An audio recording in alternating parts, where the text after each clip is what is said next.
لو انت ماشي على طريق القاهرة الفيوم هتلاقي يافطة كبيرة قوي مكتوب عليها قرية قصر الباسل.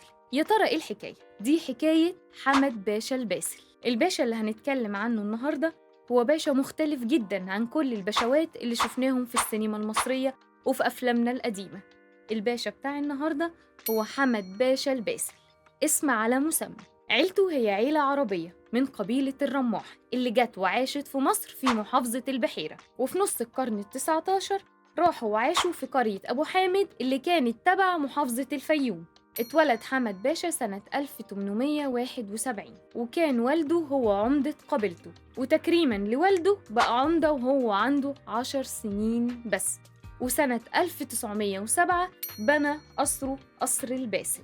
وفي سنة 1914 تم منحه البشوية. كان دايماً بيحب يعلم نفسه بنفسه، وبرغم إنه ما كملش الشهادة الجامعية إلا إنه كان مهتم جداً بالقراية والاطلاع على كل الأحداث اللي بتحصل حواليه. وفي سنة 1908 قابل الزعيم سعد باشا زغلول لما كان وزير للمعارف وكان بيزور الفيوم. أعجب جداً بيه حمد باشا وبوطنيته وبحبه لمصر ومحاربته للاستعمار، وكان بيروح وراه كل المؤتمرات والندوات اللي كان بيعملها. وفي سنة 1918 انضم حمد باشا الباسل مع الزعيم سعد باشا زغلول لتكوين حزب الوفد، وبعدها تم تفويض الشعب للحزب لمحاربة الاستعمار الإنجليزي. وطبعاً الاستعمار ما عجبوش الكلام ده، وبدأ يلغي كل المؤتمرات والندوات الخاصة بالزعيم سعد باشا زغلول، ومنها حمد باشا الباسل كان بيستقبل الزعيم وزعماء الوفد في بيته في قصر النيل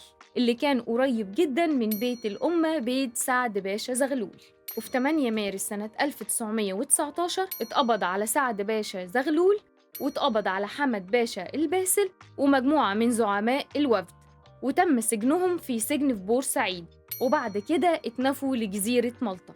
وطبعا الخبر اتعرف وعرفت قبيلته وأهله في الفيوم، فبدأوا يتجمعوا وراحوا على مركز الشرطة وحجزوا المأمور الإنجليزي اللي كان موجود، وبدأت الاحتجاجات واشتعلت الثورة في الفيوم ومنها لكل المحافظات وللقاهرة. ونحب نقول إن دي كانت أول مرة المرأة المصرية بتشارك في العمل السياسي، وكان شعار ثورة 19 الهلال والصليب، وكانت ثورة ملهاش أي غرض سياسي أو طبقي.